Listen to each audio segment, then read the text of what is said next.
Exam paper leak ಮಾಡಿದ ಮಾಫಿಯಾನ ಹಿಡಿಯೋಬಿಟ್ಟು ನಮ್ಮ government ಟೆಲಿಗ್ರಾಮ್ನೇ ban ಮಾಡಿದೆ. ಮೇ 2026 ನಡೆದಿದ್ದ ನೀಟ್ ಎಕ್ಸಾಮ್ ಪೇಪರ್ಗಳು ಲೀಕ್ ಆಗಿದಾವೆ ಅಂತೇಳಿ ಗೌರ್ಮೆಂಟು 20 ಲಕ್ಷ ಜನ ಸ್ಟೂಡೆಂಟ್ಗಳು ಬರೆದಿದ್ದ ಎಕ್ಸಾಮ್ನ ಕ್ಯಾನ್ಸಲ್ ಮಾಡಿದೆ. ಮತ್ತೆ ಇವಾಗ ಪೇಪರ್ ಸಪ್ಲೈ ಮಾಡೋಕ್ಕೆ ಏರ್ ಫೋರ್ಸ್ನ ಯೂಸ್ ಮಾಡ್ಕೊತಾ ಇದೆ. ಮತ್ತೆ ಪೇಪರ್ಗಳು ಲೀಕ್ ಟೆಲಿಗ್ರಾಮಲ್ಲಿ ಆಗ್ತಿದಾವೆ ಅಂತೇಳಿ ಟೆಲಿಗ್ರಾಮ್ನೇ ಬ್ಯಾನ್ ಮಾಡಿದೆ. ಇದನ್ನೆಲ್ಲ ನೋಡಿ ಚೈನಾ ನಮ್ಮ ಇಂಡಿಯಾನ ಟ್ರೋಲ್ ಮಾಡ್ತಾ ಇದೆ. ಯಾಕಂದ್ರೆ ಚೈನಾದಲ್ಲಿ ಒಂದು ಎಕ್ಸಾಮ್ ಬರುತ್ತೆ, ಕಾವೋ ಎಕ್ಸಾಮ್ ಅಂತ. ಇದನ್ನ ಸುಮಾರು 1,30,00,000 ಜನ ಬರೀತಾರೆ.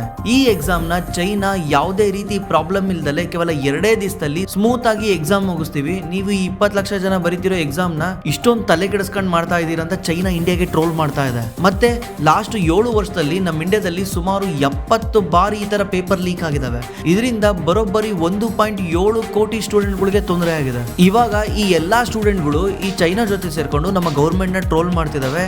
ಏನಂದ್ರೆ, ನೀವು ಈ ಕ್ವಶನ್ ಪೇಪರ್ ಮೇಲೆ ಪ್ರಿಂಟ್ ಮಾಡಬೇಡಿ, ಡೈಪರ್ ಅಲ್ಲಿ ಪ್ರಿಂಟ್ ಮಾಡಿ, ಯಾಕಂದ್ರೆ ಡೈಪರ್ಗಳು ಲೀಕ್ ಆಗಲ್ಲ, ನಿಮ್ಮ ಕ್ವಶನ್ ಪೇಪರ್ಗಳು ಲೀಕ್ ಆಗ್ತವೆ ಅಂತ. ಹಾಗಾದ್ರೆ ಟೆಲಿಗ್ರಾಮ್ ನ ಬ್ಯಾನ್ ಮಾಡಿದ್ದು ಇದಕ್ಕೆ ನಿಜವಾದ ಸೊಲ್ಯೂಷನ್.